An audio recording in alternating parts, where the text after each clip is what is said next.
How to get raped and blamed for that, a workshop by Amnesty International. This organization issued a weird press release blaming Ukrainian fighting tactics endanger civilians. Not Russian occupiers kill civilians in Ukraine. Not Russia-Ukraine war endangers civilians. Not Russia kills civilians, steals grain, machinery and toilets. It is Ukraine. Ukrainian fighting tactics endanger civilians. The problem this so-called research presents is that fight in Ukraine often ends with killed civilians. Amnesty International is unhappy that Ukrainian armed forces are not waiting in the field for Russian rockets and bombs. Russians are also not happy, by the way. And the problem presented in classical manipulative narratives, Amnesty International is not aware that the Ukrainian military asked or assisted civilians to evacuate. Is not aware is a very serious background for the research by such a serious organization, as well as examples presented in it where the witnesses research found simply repeat Russian narratives from Russian media and internet sources. In the end of the research, Amnesty International even gives advices to the armed forces of Ukraine, which is already consulted by the real experts in fighting from NATO countries and USA.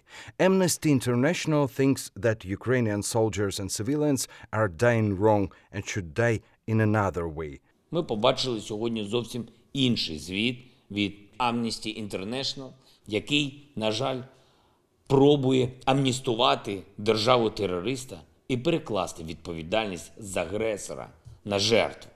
Немає і не може бути навіть гіпотетично жодної умови, за якою будь-який російський удар по Україні стає виправданим.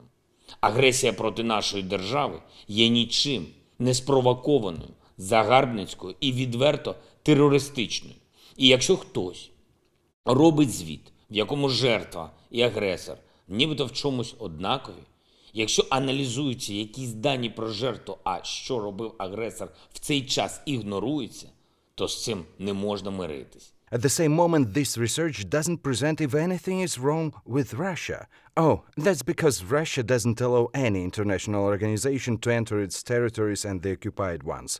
Russia, which is ignoring international laws of war, human values. Russia, which is demanding from Ukrainians to stay in the field and don't move. But it's just a coincidence. While Russians are using civilians as human shield, Ukrainian army uses the residential structures, asking and helping civilians to evacuate from the very first days. It's clearly trackable all over the media via the statements of officials and army headquarters. The research was so manipulative and unprofessional that immediately got the response from Ukrainian authorities. Це про створення фальшивого балансу між злочинцем і жертвою.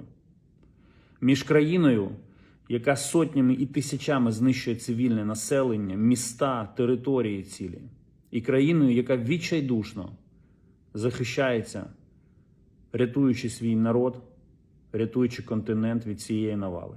Поки ми чекатимемо російського ворога в полі, як це іноді дехто нам радить, росіяни просто займуть всі наші будинки. Тому українські міста і села укріплюються і обороняються від міжнародного злочинця, від держави-злочинця, яким є Російська Федерація, і фактично від загарбника. But the problem is not even in Amnesty International repeating desirable Russian narratives. The problem is in the background of such researchers. Even after the war began in 2014, this organization regularly bullied Ukraine with unproven manipulative researches, whether protecting pro-Russian forces in Ukraine that demanded to give them back Soviet flags or trying to blame Ukraine in armed trafficking, without even excuses when it was unproven.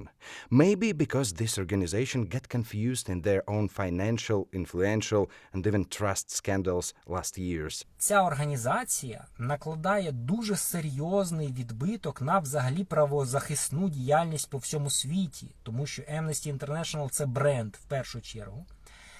І люди, які опікуються цим брендом, не могли не знати, що звіт і велика чисельність фактів, які вони викладають, це, власне, вторинне. первинне це заголовки, і це меседжі, які вкладаються в 140 символів, які вони продукують і які потім поширюються. Nevertheless, whatever problem the organization has with such unprofessional reports, it just completes the list of non-effective but deeply concerned, highly paid organizations.